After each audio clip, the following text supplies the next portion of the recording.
നമസ്തേ. ആത്മീയതയുടെ ആഴങ്ങളിലൂടെ പോകുന്ന ഒരുപാട് വീഡിയോകളിലൂടെ നമ്മൾ സംവദിച്ചുകൊണ്ടിരിക്കുകയാണ്.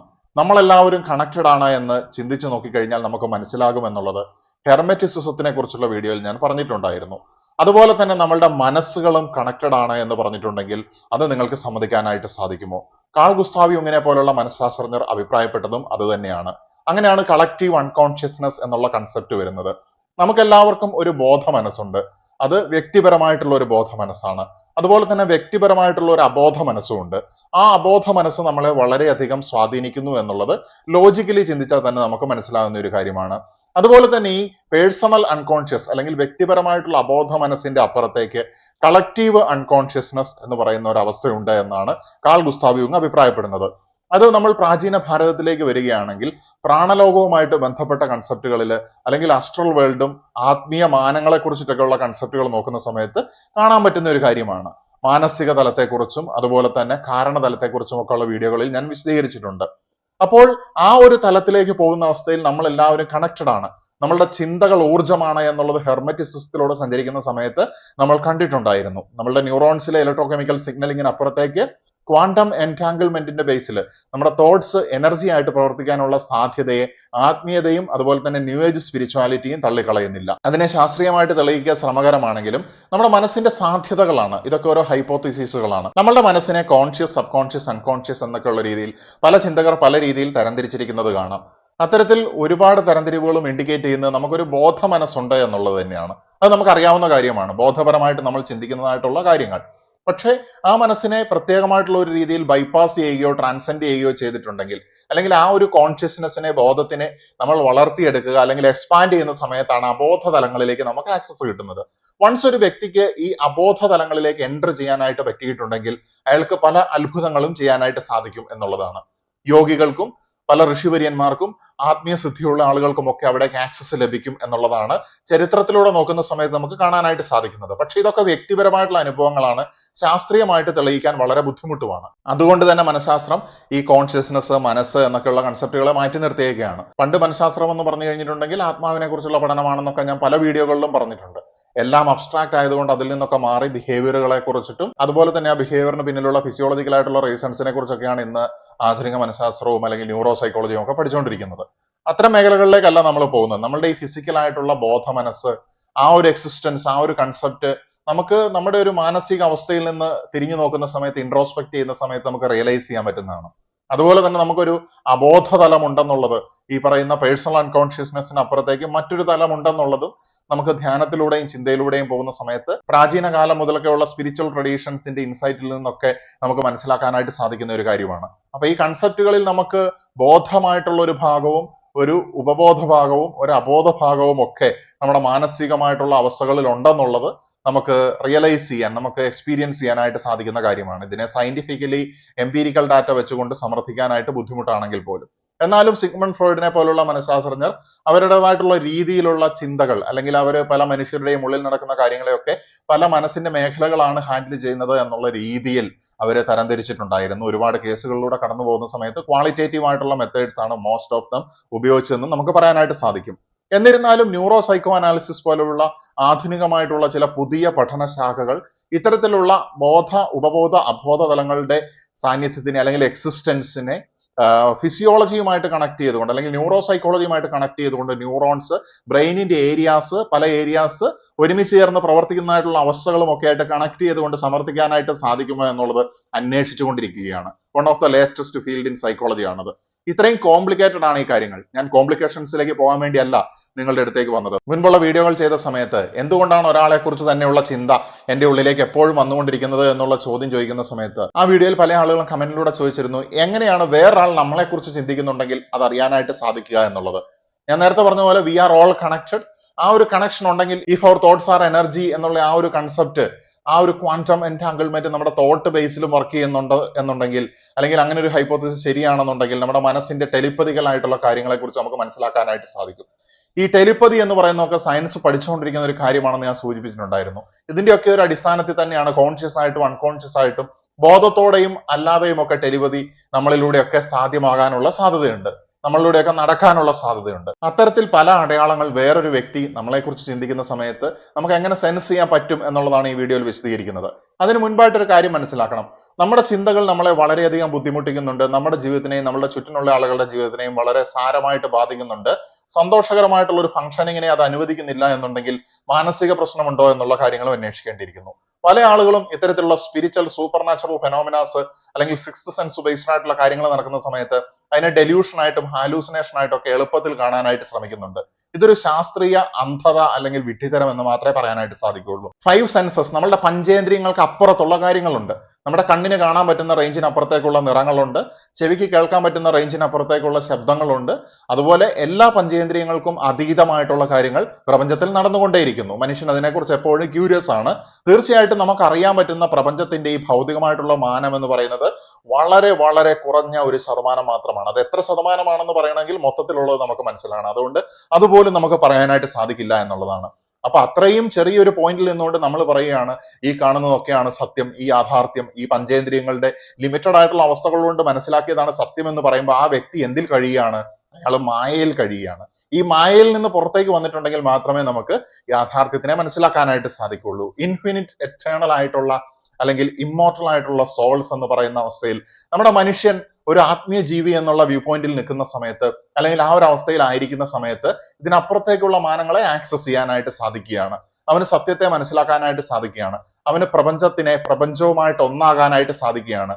അതിന്റെ മൂലകാരണമായിട്ടുള്ള ആ ഒരു സോൾസ് എനർജി ആയിട്ടുള്ള ക്രിയേറ്റർ ആയിട്ട് അയാൾക്ക് കണക്ട് ആകാനായിട്ട് സാധിക്കുകയാണ്. ഇതൊന്നും സാധിക്കാത്ത ആൾക്കാരാണ് അവന്റെ വീക്ഷണത്തിനെതിരുള്ള കാര്യങ്ങൾ പറയുന്നവനെ ഭ്രാന്തനാക്കുന്നതും അല്ലെങ്കിൽ അതിനെതിരെ അലമുറയിടുകയും മറ്റുള്ളവരിലേക്ക് ആക്രമണം അഴിച്ചുവിടുകയും സങ്കുചിതമായിട്ടുള്ള മനോഭാവത്തിന്റെ അടിമകളായിട്ട് ഈ ഭൂമിയിൽ ജീവിച്ച് പൈശാചിക ശക്തികൾക്ക് വിധേയപ്പെടുകയും ചെയ്യുന്നത്. അപ്പോൾ അത് മതത്തിലുള്ളവനായാലും ശാസ്ത്രീയ അന്ധത ബാധിച്ചവനായാലും ഒക്കെ കണക്ക് തന്നെയാണ്. അപ്പൊ നമ്മൾ വിശാലമായിട്ടുള്ള ഒരു വ്യൂ പോയിന്റിലാണ് ഈ കാര്യങ്ങളെ ഡിസ്കസ് ചെയ്യുന്നത്.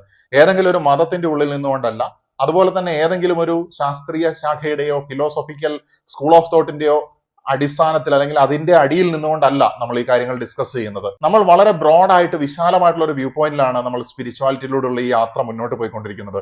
വി ആർ എബോവ് ഓൾ, എല്ലാത്തിനും മുകളിലായിട്ട് മനുഷ്യന്റെ ആ ഒരു അവസ്ഥയെ തിരിച്ചറിയേണ്ടതുണ്ട്. കുറെ നിരീശ്വരവാദികളുടെ ടീച്ചിങ്സിന്റെ ഫലമായിട്ട് കുറെ ആളുകൾ ഇന്ന് സയന്റിഫിക് ആയിട്ടുള്ള അന്ധത ബാധിച്ചിട്ടിരിക്കുകയാണ്. നിങ്ങളുടെ മനസ്സിനെ തുറക്കൂ എന്നാണ് എനിക്ക് പറയാനായിട്ടുള്ളത്. മനസ്സിനെ തുറക്കുന്ന സമയത്ത് നിങ്ങൾക്ക് തീർച്ചയായിട്ടും നിങ്ങളുടെ ഇന്ദ്രിയങ്ങൾക്ക് അപ്പുറത്തുള്ള കാര്യങ്ങളെക്കുറിച്ച് നിങ്ങളുടെ ചിന്തയെ വിശാലമാക്കി കൊണ്ടുപോകാനായിട്ട് സാധിക്കും എന്നുള്ളതാണ്. തീർച്ചയായിട്ടും ഭൗതിക ശാസ്ത്രവും സയൻസും ഒക്കെ അതിനെ സ്വയം വായിച്ച് മനസ്സിലാക്കുന്നതാണ് മറ്റുള്ളവരുടെ സങ്കുചിതമായിട്ടുള്ള എക്സ്പ്ലനേഷൻസ് കേൾക്കുന്നതിനേക്കാളും നല്ലത്. ഒരുത്തൻ നിരീശ്വരവാദിയാണ് എന്ന് പറഞ്ഞുകൊണ്ട് അത് പ്രസംഗിച്ച് മറ്റുള്ളവരെ അതിലേക്ക് ആക്കുവാനായിട്ട് നടക്കുന്നുണ്ടെങ്കിൽ ഒന്നുകിൽ അവന് പൈസ ഉണ്ടാക്കണം, അല്ലെങ്കിൽ അവനും ഒരു മതഭ്രാന്തനെ പോലെ തന്നെയാണ് പ്രവർത്തിച്ചുകൊണ്ടിരിക്കുന്നത്. ഇതിന്റെ ഒക്കെ അപ്പുറത്തേക്ക് വരാനാണ് ഞാൻ ആഹ്വാനം ചെയ്യുന്നത്. ഇത് ചില ചിന്തകൾ ഞാൻ പറയുന്ന കാര്യത്തിന് മുമ്പ് പങ്കുവച്ചു എന്ന് മാത്രം. കാരണം ഈ ഒരു ഇൻസൈറ്റ് ഞാനിപ്പോ പങ്കുവെച്ച ഈ ഒരു ജ്ഞാനം ഉണ്ടെങ്കിൽ മാത്രമേ ഇനി പറയുന്ന കാര്യങ്ങളെ മനസ്സിലാക്കാനായിട്ട് സാധിക്കുകയുള്ളൂ. സിമ്പിൾ ആയിട്ടുള്ള കാര്യങ്ങളാണ് പറയുന്നത്. എന്നിരുന്നാലും ഇതിനെ ഒരു മാനസിക രോഗമാണ് എന്നൊക്കെ പലരും തെറ്റിദ്ധരിക്കും, അല്ലെങ്കിൽ ഡെല്യൂഷൻസ്, ഹാലൂസിനേഷൻസ്, ഇല്യൂഷൻസ് ആണെന്നൊക്കെ തെറ്റിദ്ധരിക്കാറുണ്ട്.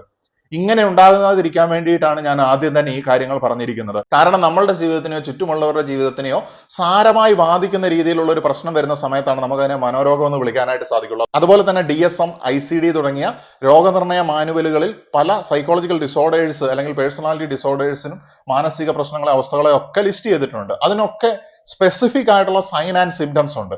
അതെല്ലാം ഒരാളിൽ 6 മാസമോ അതിലധികമോ ആയിട്ട് സാറ്റിസ്ഫൈ ആകുന്നുണ്ടെങ്കിലേ ഒരാൾക്ക് ഇന്ന മാനസിക രോഗം ഉണ്ടോ, ഇന്ന പേഴ്സണാലിറ്റി ഡിസോർഡർ ഉണ്ടോ, അല്ലെങ്കിൽ സൈക്കോളജിക്കൽ ഡിസോർഡർ ഉണ്ടോ എന്നുള്ളത്, അല്ലെങ്കിൽ ഇന്ന മാനസികാവസ്ഥയാണോ എന്നുള്ളതൊക്കെ മനസ്സിലാക്കാനായിട്ട് സാധിക്കുള്ളൂ. ഇൻക്ലൂഡിങ് അഡിക്ഷൻസ് വരെ അത് ലിസ്റ്റ് ചെയ്തിട്ടുണ്ട്.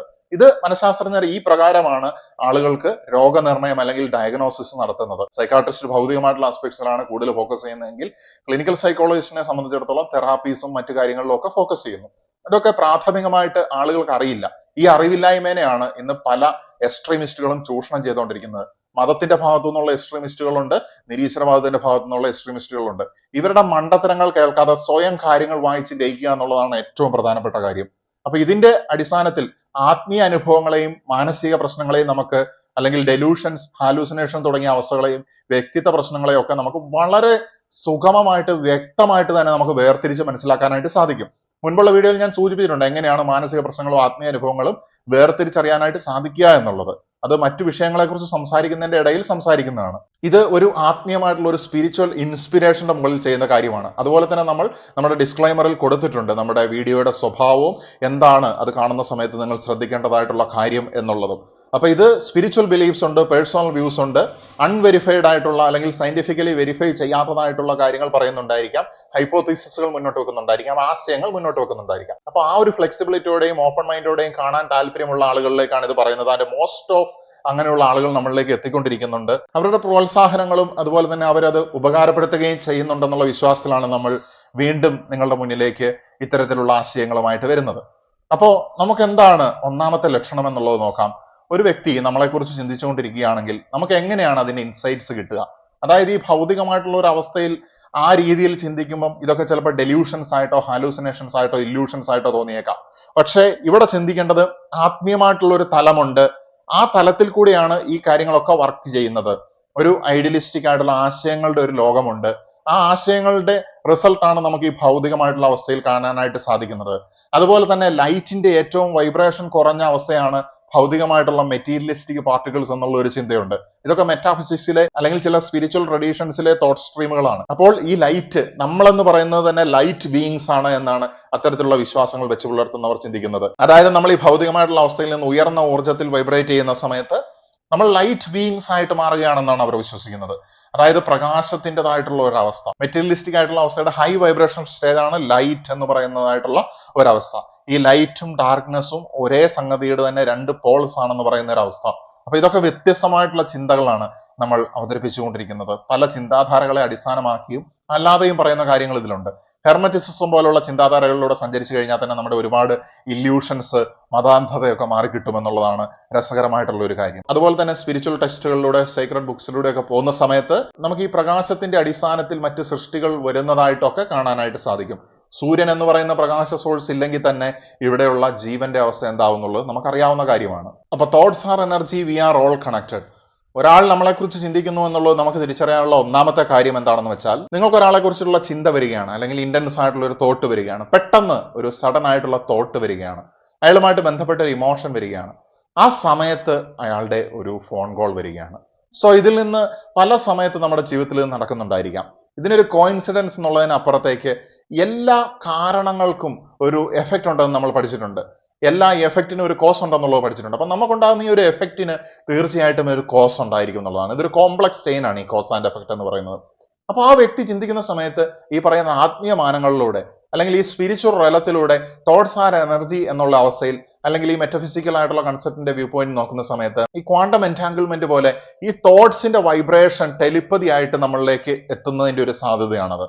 അതായത് ടെലിപ്പതി ഇന്ന് 100% സയന്റിഫിക്കലി തെളിയിക്കാനൊന്നും പറ്റിയിട്ടില്ല. പക്ഷേ ഈ ടെലിപ്പതി ബോധപൂർവം നമ്മൾ ചെയ്യാൻ നോക്കിയാൽ ചില സമയത്ത് നടക്കും. എപ്പോഴാണ് നടക്കുന്നതെന്ന് വെച്ച് കഴിഞ്ഞാൽ ആത്മീയമായിട്ട് ഉയർന്ന് ഈ മാനങ്ങളെ കുറിച്ചിട്ടുള്ള അറിവ് നേടുന്ന സമയത്താണ്.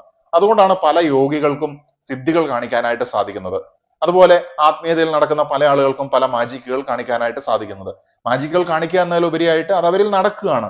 സ്ട്രോങ് ആയിട്ടുള്ള വിശ്വാസം ഉണ്ടെങ്കിൽ അത് നടക്കും എന്നുള്ളതാണ്. ഇത് നടക്കും എന്നുള്ള വിശ്വാസം, അത് ഏതെങ്കിലും മതത്തിലുള്ള വിശ്വാസമല്ല ഞാൻ പറയുന്നത്, മതാചാര്യന്മാർ പഠിപ്പിച്ചതായിട്ടുള്ള റിലീജിയസ് ഫിഗേഴ്സിലുള്ള വിശ്വാസത്തെക്കുറിച്ചും അല്ല ഞാൻ പറയുന്നത്. ബട്ട് ഈ റെലംസ് ഉണ്ട്, ഈ റെലംസിൽ കൂടെ ഇങ്ങനെയാണ് കാര്യങ്ങൾ നടക്കുന്നത് എന്നുള്ള വിശ്വാസം ഈ മനുഷ്യനെ കൊണ്ട് വലിയ കാര്യങ്ങൾ ചെയ്യാനായിട്ട് പ്രാപ്തമാക്കുകയാണ്. അപ്പോൾ നമ്മൾ ചിലപ്പോൾ അൺകോൺഷ്യസ്ലി നമ്മുടെ മനസ്സ് നാച്ചുറലി ഇതൊക്കെ ആയിട്ട് കണക്റ്റഡ് ആണ്. അപ്പോൾ അങ്ങനെ കണക്റ്റഡ് അല്ലെങ്കിൽ തന്നെയും ഈ വിശ്വാസം നമ്മളിൽ ഡെവലപ്പ് ചെയ്യുന്ന സമയത്ത് ഇങ്ങനത്തെ അനുഭവങ്ങൾ നമുക്ക് കൂടുതൽ വരാനുള്ള സാധ്യതയുണ്ട്. ഇതൊരു മനസ്സിന്റെ കളി എന്നുള്ളതിനപ്പുറത്തേക്ക് മെറ്റഫിസിക്സ്, പാരാസൈക്കോളജി ഒക്കെയാണ് ഇതിന് എക്സ്പ്ലനേഷൻ കൊടുക്കാനായിട്ട് സഹായിക്കുന്ന ഫീൽഡുകൾ എന്ന് പറയുന്നത്. അപ്പോൾ ഈ കോൺഷ്യസ് ആയിട്ടുള്ളത് അല്ലെങ്കിൽ ബോധപൂർവമായിട്ടുള്ളതോ അല്ലാതെയോ ഉള്ളതായിട്ടുള്ള ടെലിപ്പതി ഹാപ്പൻ ചെയ്യുന്ന സമയത്ത്, വേറൊരാൾ ചിന്തിക്കുന്ന സമയത്ത് അതൊരു ടെലിപ്പതി ആയിട്ട് ട്രാൻസ്ഫോം ചെയ്ത് നമ്മളിലേക്ക് എത്താനുള്ള സാധ്യതയുണ്ട്. അതുകൊണ്ടാണ് ഫോൺ കോൾ വരുന്നതിന് മുൻപ് നമ്മൾ അയാളെ കുറിച്ചിട്ടുള്ള ചിന്ത നമ്മളിൽ ഉണ്ടായതും. അതുപോലെ തന്നെ ചില സമയത്ത് ഫോൺ റിംഗ് അടിക്കുന്ന സമയത്ത് നിങ്ങൾ ഫോൺ കാണുന്നില്ല, ആ സമയത്ത് നിങ്ങൾ മനസ്സിലാക്കുകയാണ് അത് ഇന്ന വ്യക്തി ആയിരിക്കാനുള്ള സാധ്യതയുണ്ട്. ഇതും ഒരു ടെലിപ്പതി എഫക്റ്റ് ഉണ്ടാകാനുള്ള സാധ്യതയുണ്ട്. അതുപോലെ തന്നെ നമ്മൾ ഒരാളുടെ കോൾ പ്രതീക്ഷിച്ചിരിക്കുകയാണെങ്കിൽ അതും ഈ ഒരു അവസ്ഥയും തമ്മിൽ നിങ്ങൾക്ക് ഡിഫറൻഷിയേറ്റ് ചെയ്യാനായിട്ട് സാധിക്കണം. ഈ സഡൻ ആയിട്ടുള്ള തോട്ട്സ്, ഇമോഷൻസ് എപ്പോഴും വിളിക്കുന്നതായിട്ടുള്ള ഒരു വ്യക്തിയാണെങ്കിലും അല്ലെങ്കിലും അത് സംഭവിക്കുന്നതുമായിട്ട് ബന്ധപ്പെട്ടിട്ട് ഇതിനെ കണക്ട് ചെയ്ത് കഴിഞ്ഞാൽ നിങ്ങൾക്ക് ഇതിനെക്കുറിച്ച് കൂടുതൽ ഡീപ്പായിട്ട് മനസ്സിലാക്കാനായിട്ട് സാധിക്കും. പെട്ടെന്ന് ഒരാളെ കുറിച്ചുള്ള മെമ്മറി വരിക, പെട്ടെന്ന് ഒരാളെ കുറിച്ചിട്ടുള്ള തോട്ട്സ് വരിക, പെട്ടെന്ന് ഒരാളുമായിട്ട് ബന്ധപ്പെട്ടിട്ടുള്ള ഇമോഷൻസ് വരിക, അയാളോട് വളരെ സ്നേഹം മനസ്സിൽ തോന്നുക, അയാൾക്ക് വേണ്ടി ലോങ് ചെയ്യുക, അയാൾ നമ്മുടെ അടുത്ത് ആയിരിക്കണമെന്നോ അല്ലെങ്കിൽ നമുക്ക് അയാളുടെ അടുത്ത് ആയിരിക്കണമെന്നോ ഒക്കെയുള്ള ഒരു അൺഎക്സ്പ്ലെയിൻഡ് ആയിട്ടുള്ള ഡീപ്പായിട്ടുള്ള ഇമോഷൻസിന്റെ മിക്സറോ വരുന്ന സമയത്ത് വേറൊരാൾ നിങ്ങളെക്കുറിച്ച് ചിന്തിക്കാനുള്ള സാധ്യതയുണ്ട് എന്നാണ് മെറ്റഫിസിക്കൽ അല്ലെങ്കിൽ സ്പിരിച്വാലിറ്റിയിൽ നിന്ന് നോക്കുന്ന സമയത്ത് മനസ്സിലാക്കാൻ സാധിക്കുന്നത്. അതുപോലെ തന്നെ അകാരണമായിട്ട് ഗൂസ് ബംസ് എന്ന് പറഞ്ഞിട്ടുണ്ട് രോമാഞ്ചം എന്നൊക്കെ പറയാറുണ്ട്. രോമകൂപങ്ങളൊക്കെ പെട്ടെന്നൊന്ന് ഉണർന്ന് താടുന്നതായിട്ടുള്ള ഒരു അവസ്ഥ അപൂർവമായിട്ട് നമ്മളിൽ സംഭവിക്കാറുണ്ട്. അത് പല കാരണങ്ങൾ കൊണ്ട് ചിലപ്പോൾ ഉണ്ടാവും. പക്ഷെ അകാരണമായിട്ട് അങ്ങനെ ഉണ്ടാവുകയും അതിനോടൊപ്പം തന്നെ ഒരു വ്യക്തിയെ കുറിച്ചിട്ടുള്ള ചിന്ത വരികയും ചെയ്യുകയാണെങ്കിൽ ആ വ്യക്തി നിങ്ങളെക്കുറിച്ച് ചിന്തിക്കുകയോ മാനിഫെസ്റ്റ് ചെയ്യുകയോ ചെയ്യാനുള്ള സാധ്യതയുണ്ട്. അതുപോലെ തന്നെ നമ്മളുടെ ഉപബോധ അല്ലെങ്കിൽ അബോധ മനസ്സിന്റെ തലങ്ങൾ നമ്മുടെ ബോധത്തിലേക്ക് കമ്മ്യൂണിക്കേറ്റ് ചെയ്യുന്നതാണ് നമ്മൾ ഓർത്തിരിക്കുന്നതായിട്ടുള്ള സ്വപ്നങ്ങൾ. അത്തരത്തിൽ നമ്മൾ ഓർത്തിരിക്കുന്ന സ്വപ്നങ്ങളൊക്കെയും ഒരു ദർശനമാണ്, ഒരു മെസ്സേജ് ആണ് എന്ന് വിശ്വസിക്കുന്ന സ്പിരിച്വൽ ട്രഡീഷൻസ് ഉണ്ട്.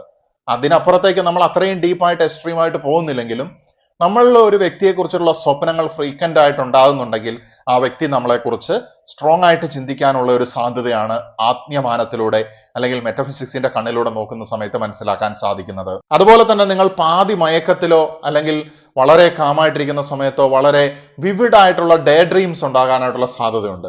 ഇത്തരത്തിലുള്ള പകൽ സ്വപ്നങ്ങളിൽ വ്യക്തി അല്ലെങ്കിൽ വ്യക്തികൾ പ്രത്യക്ഷപ്പെടുന്നുണ്ട് എന്നുണ്ടെങ്കിൽ അയാൾ നിങ്ങളെക്കുറിച്ച് ചിന്തിക്കാനുള്ള സാധ്യതയെ കാണിക്കുകയാണ്.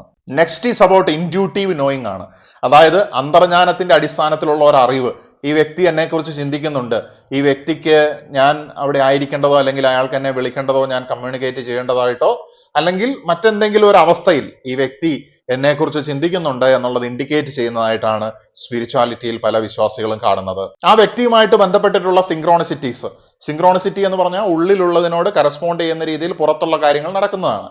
അത്തരത്തിൽ അയാളുടെ പേരുകൾ പുസ്തകം മറയ്ക്കുന്ന സമയത്ത് കാണുകയോ അല്ലെങ്കിൽ അയാളുടെ പേരിലുള്ള എന്തെങ്കിലും ഒബ്ജക്ട്സ് മുറിയിൽ കാണുകയോ അങ്ങനെയൊക്കെ ഉണ്ടാകുന്ന സിങ്ക്രോണിസിറ്റീസ് ഒരു വ്യക്തി നിങ്ങളെക്കുറിച്ച് ചിന്തിക്കുമ്പോൾ നിങ്ങൾക്ക് പ്രപഞ്ചം അങ്ങനെ കാണിച്ചു തരാനുള്ള ഒരു സാധ്യതയുണ്ട് എന്നാണ് പറയപ്പെടുന്നത്. ഇത്തരത്തിലുള്ള കോയിൻസിഡൻസുകൾ അല്ലെങ്കിൽ ആ വ്യക്തിയെ ഓർമ്മിപ്പിക്കുന്നതായിട്ടുള്ള യാദൃശ്ചികതകൾ എന്ന് തോന്നിക്കുന്ന സംഭവങ്ങൾ, കാരണം എല്ലാത്തിനും ഒരു കോസ് ആൻഡ് എഫക്റ്റ് ഉള്ള സമയത്ത് യാദൃശ്ചികത നമുക്ക് അങ്ങനെ തള്ളിക്കളയാനായിട്ട് സാധിക്കില്ല. യാദൃശ്ചികത എന്ന് പറയുന്നത് തന്നെ ഒരു അറിയപ്പെടാത്ത കാരണത്താൽ നടക്കുന്ന ഒരു എഫക്റ്റ് എന്നാണ് നമുക്ക് വിശദീകരിക്കാനായിട്ട് സാധിക്കുന്നത്.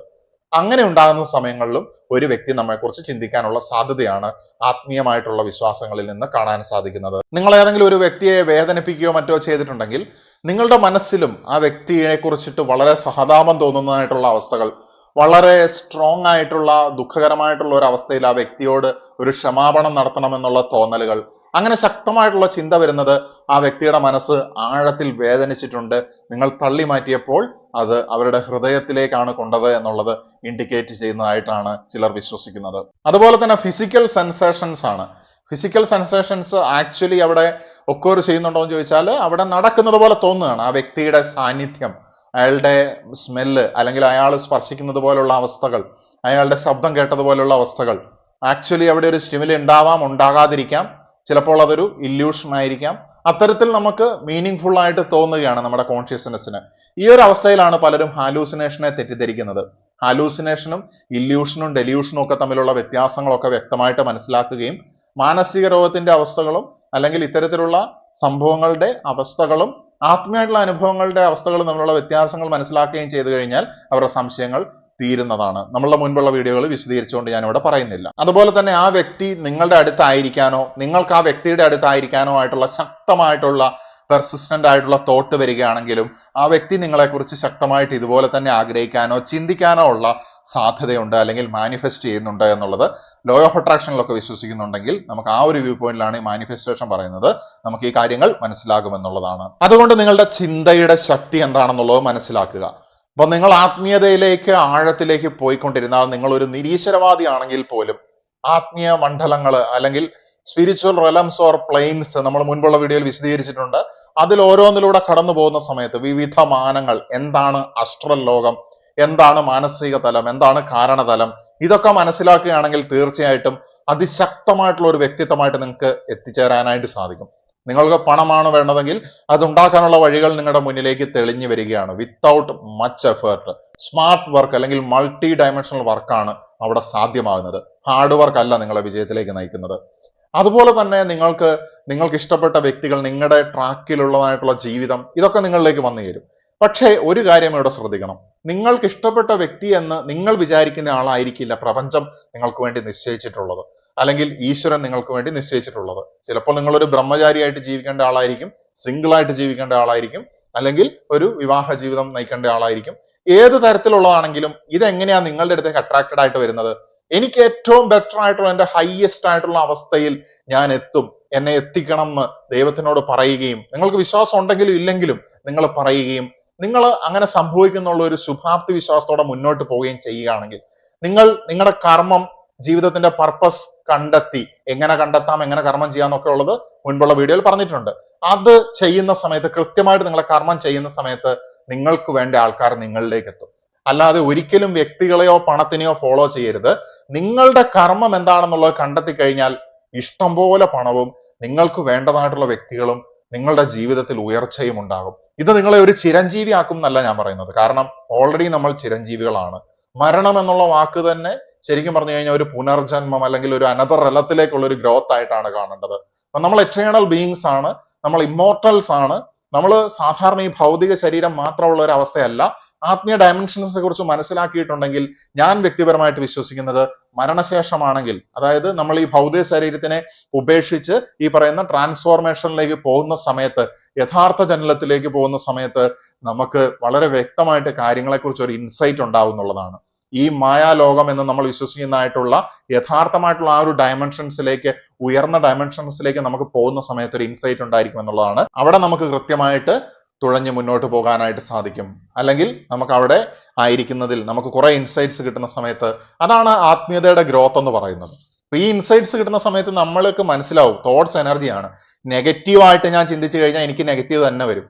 ഞാൻ വേറൊരാളെ ശപിച്ചു കഴിഞ്ഞിട്ടുണ്ടെങ്കിൽ ആ ശാപം ചിലപ്പോൾ അയാൾക്ക് ഏറ്റേക്കാം, നമ്മളെ മനസ്സിന് ബുദ്ധിമുട്ടുണ്ടായിട്ടുണ്ടെങ്കിൽ. അത് ശാപത്തിന്റെ എഫക്റ്റ് അല്ല, ക്രിയേറ്റർക്ക് ഒരു കർമ്മ എഫക്റ്റ് ഉണ്ട്. ആ കർമ്മത്തിനനുസരിച്ചിട്ടാണ് അവിടെ നടക്കുന്നത്. അത് ക്രിയേറ്റർ നോക്കിക്കോളും. പ്രതികാരം ദൈവത്തിനുള്ളതാണ്. നിങ്ങൾ ചിന്തിക്കേണ്ടത് എന്താണ്? നിങ്ങൾ അത് ശപിക്കാതിരിക്കുക, അത് ക്ഷമിക്കുക. നല്ല വേദനയും നല്ല ബുദ്ധിമുട്ടും ഉണ്ടാവും. മനുഷ്യന് അതൊക്കെ ഓവർകം ചെയ്യണമെങ്കിൽ നല്ലൊരു പൊട്ടൻഷ്യൽ, ആ പൊട്ടൻഷ്യൽ നിങ്ങൾക്ക് ലഭിക്കും. അപ്പം അതെനിക്ക് ലഭിക്കും. ഐ എം അൺലിമിറ്റഡ് പവർഫുൾ ആയിട്ടുള്ള ഒരു സ്പിരിച്വൽ ബീയിങ് ആണെന്നുള്ളൊരു തിരിച്ചറിവ് നിങ്ങൾക്കുണ്ടെന്നുണ്ടെങ്കിൽ, നിങ്ങൾക്ക് വേണ്ടതെല്ലാം, നിങ്ങളുടെ ജീവിതം ചിലപ്പം ഒത്തിരി കാലം ജീവിക്കും, ചിലപ്പോൾ കുറച്ചു കാലമായിരിക്കും ജീവിക്കുന്നത്. ആ ദൈവനിശ്ചിതമായിട്ടുള്ള ആ സമയം, ദൈവനിശ്ചിതമായിട്ടുള്ള സമയത്തിനെ നമുക്ക് മാറ്റാൻ അധികാരമില്ല. അതുകൊണ്ടാണ് ആത്മഹത്യ പോലുള്ള കാര്യങ്ങളെ കുറിച്ചിട്ടും കൊലപാതകവും ഒക്കെ വളരെ ഒപ്പോസിംഗ് ആയിട്ട് നമ്മൾ സ്പിരിച്വാലിറ്റിയിൽ കാണുന്നത്. അപ്പൊ അത് ദൈവികമായിട്ടുള്ള ആ ഒരു സമയത്ത് നമ്മുടെ ജീവൻ നമുക്ക് ഈ ഭൗതിക ശരീരത്തിലേക്ക് നമ്മൾ പ്രവേശിച്ചു. അത് ദൈവം തന്നെയാണ് തീരുമാനിക്കുന്നത്. അപ്പൊ നാച്ചുറൽ ആയിട്ട് ആൽബർട്ട് ഐൻസ്റ്റീനോട് പണ്ടൊരു ഓപ്പറേഷൻ വേണ്ടി വരും നിങ്ങളുടെ ജീവൻ രക്ഷിക്കാനെന്ന് പറഞ്ഞപ്പോൾ അദ്ദേഹം പറഞ്ഞു, എനിക്ക് ഓപ്പറേഷൻ ഒന്നും വേണ്ട, നാച്ചുറലി എനിക്ക് എപ്പോഴാണോ പോകേണ്ടത് അപ്പോൾ എനിക്ക് പോകണം. അപ്പൊ അത്രയും വളരെ ഐക്യവും കാര്യങ്ങളൊക്കെ ഉള്ള വളരെ ഫേമസ് ആയിട്ടുള്ള ഒരു സയന്റിസ്റ്റിന്റെ വാക്കുകളാണത്. എഗ്നോട്ടിസ്റ്റ് ആണെന്നാണ് എനിക്ക് തോന്നുന്നത് അദ്ദേഹം. അതായത് ദൈവം ഉണ്ടെങ്കിലും ഇല്ലെങ്കിലും അദ്ദേഹത്തിന് പ്രശ്നമല്ല. അപ്പം അദ്ദേഹം പോലും, അത്രയും ഐക്യമുള്ള ഒരു മനുഷ്യൻ പോലും പറയുകയാണ്, എനിക്ക് പോകേണ്ടപ്പോൾ പോകണം. ആരാണ് ഈ ഞാൻ എന്നുള്ളത് ഉള്ളിലേക്ക് തിരിഞ്ഞു നോക്കുന്ന സമയത്ത് മനസ്സിലാവും. എന്റെ ശരീരം എന്നാണ് പലപ്പോഴും നിങ്ങൾ പറയാറുള്ളത്. അപ്പോൾ ഈ ഞാൻ, ഐ എന്ന് പറയുന്ന ഈ ഒരു അവസ്ഥ തന്നെയാണ് നമ്മുടെ സോൾ എന്ന് പറയുന്നതായിട്ടുള്ള പ്യൂറസ്റ്റ് ആയിട്ടുള്ള ഭാവം എന്ന് പറയുന്നത്. അപ്പൊ നെഗറ്റീവ് തോട്ട്സ് വളരെ നെഗറ്റീവ് എഫക്ട്സ് ഉണ്ടാക്കും. നമ്മൾ ശപിച്ചാൽ നമുക്ക് ശാപം തിരിച്ചു കിട്ടും. എന്നാൽ നമ്മൾ ക്ഷമിക്കുന്ന സമയത്ത് അതിന്റെ പ്രതികാരമാണോ എന്താണോ വേണ്ടത് സൃഷ്ടാവിന് അറിയാം. നമ്മളെക്കാളും ബെറ്റർ ആയിട്ട് അദ്ദേഹത്തിന് എല്ലാ കാര്യങ്ങളും അറിയാം. അതുകൊണ്ടാണ് നമ്മൾ ചോദിക്കുന്നത് തരാതെ ചിലപ്പോൾ മറ്റു കാര്യങ്ങൾ നമ്മളിലേക്ക് സംഭവിക്കുന്നത്. കാരണം നമ്മളെക്കാളും ബെറ്റർ ആയിട്ട് അദ്ദേഹത്തിന് അറിയാം. ദർ ഈസ് എ ട്രാക്ക്, താൻ പാതി ദൈവം പാതി. അതുകൊണ്ട് ദൈവത്തിന്റെ പാതി ദൈവം ചെയ്തോളും. നമ്മുടെ കർമ്മം സ്മാർട്ടായിട്ട്, ആത്മീയത അറിഞ്ഞുകൊണ്ട്, മൾട്ടി ഡയമെൻഷണൽ ആയിട്ട്, ഹാർഡ് വർക്കിന് പകരം മൾട്ടി ഡയമെൻഷണൽ വർക്ക് ചെയ്യുക. അങ്ങനെ മുന്നോട്ട് പോയി കഴിഞ്ഞാൽ തീർച്ചയായിട്ടും വിജയത്തിലേക്ക് എത്താനായിട്ട് സാധിക്കും. ഈ കലിയുഗത്തിൽ ഈ സത്യങ്ങൾ മനസ്സിലാക്കിക്കൊണ്ട്, ഈ ആത്മീയതയും അല്ലെങ്കിൽ റിലീജിയൻസിന്റെ ഒക്കെ ഡിക്ലൈൻ നടന്നുകൊണ്ടിരിക്കുന്ന ഈ ഒരു കാലഘട്ടത്ത്, വൃത്തി എന്ന് പറയുന്ന സംഗതി, ഭക്ഷണത്തിൽ പോലും ജീവികളെ കിട്ടുന്നതായിട്ടുള്ള വളരെ വൃത്തികെട്ടതായിട്ടുള്ള ഒരു അവസ്ഥ നമുക്ക് ഇന്നത്തെ വാർത്തകളിലൊക്കെ നമ്മൾ കാണുന്നുണ്ട്. മലിനമായിട്ടുള്ള ക്ലെൻലിനെസ് കുറയുന്ന ഒരു അവസ്ഥ, ഇങ്ങനെയുള്ള അവസ്ഥകൾ ഉണ്ടായിരിക്കുമ്പോൾ, അതുപോലെ തന്നെ വ്യാജ പ്രവാചകന്മാരുടെ ഒരു വലിയ നിര തന്നെ നിങ്ങളെ മിസ്ലീഡ് ചെയ്യാനായിട്ടുള്ള ഒരു ഈ സാഹചര്യത്തിൽ, അതുപോലെ തന്നെ സത്യസന്ധരായിട്ടുള്ള രാഷ്ട്രീയ പ്രവർത്തകരുടെ എണ്ണമൊക്കെ കുറഞ്ഞുകൊണ്ടിരിക്കുന്ന ഈ ഒരു സാഹചര്യത്തിൽ, നിങ്ങൾക്ക് തീർച്ചയായിട്ടും പ്രകാശത്തിന്റെ മക്കളായിക്കൊണ്ട് നിങ്ങളുടെ ബോധമണ്ഡലത്തെ വികസിപ്പിച്ചുകൊണ്ട് ഇനിയും ഈ ഭൂമിയെ സ്വർഗമാക്കാനുള്ള അവസരം ബാക്കിയുണ്ടെന്നുള്ളത് മനസ്സിലാക്കുക. മതത്തിനപ്പുറത്തേക്ക് വന്നു കഴിഞ്ഞിട്ടുണ്ടെങ്കിൽ അത് തീർച്ചയായിട്ടും എല്ലാവരും അങ്ങനെ എത്തുന്ന സമയത്ത്, ആത്മീയമാനത്തിലേക്ക് എത്തുന്ന സമയത്ത് അത് തീർച്ചയായിട്ടും നടക്കും. അപ്പൊ കുട്ടിക്കാലം തൊട്ടേ എല്ലാവരുടെ ഉള്ളിലേക്കും എത്തിക്സ്, മൊറാലിറ്റി, അതുപോലെ തന്നെ സദാചാരം തുടങ്ങിയ കാര്യങ്ങൾ കൃത്യമായിട്ട് എത്തിക്കുകയും ശാന്തമായിട്ടുള്ള ഒരു ജീവിതം യോഗയിലും ധ്യാനത്തിലും പ്രാർത്ഥനയിലും ഒക്കെ അടിസ്ഥാനമാക്കി എന്നാൽ സയൻസിനെ മുറുകെ പിടിച്ചുകൊണ്ട് ഒരു സസ്റ്റൈനബിൾ ആയിട്ടുള്ള ഡെവലപ്മെന്റ് സാധ്യമാക്കണമെന്നുള്ള രീതിയിൽ എല്ലാവരും ഒരുമിച്ച് ചിന്തിച്ചു കഴിഞ്ഞാൽ നിങ്ങളെ കൊള്ളയടിച്ച് വളർന്നുകൊണ്ടിരിക്കുന്നവർ നിലത്തേക്ക് പതിക്കും എന്നുള്ളത് മനസ്സിലാക്കിക്കൊണ്ട് ഈ ഭൂമിയിൽ സ്വർഗം പറയാനായിട്ടുള്ള ഊർജങ്ങൾ എല്ലാവർക്കും ലഭിക്കട്ടെ എന്ന് ആശംസിച്ചുകൊണ്ട് അത് സെൻഡ് ചെയ്തുകൊണ്ട് ഞാൻ നിർത്തുകയാണ്. നമസ്തേ.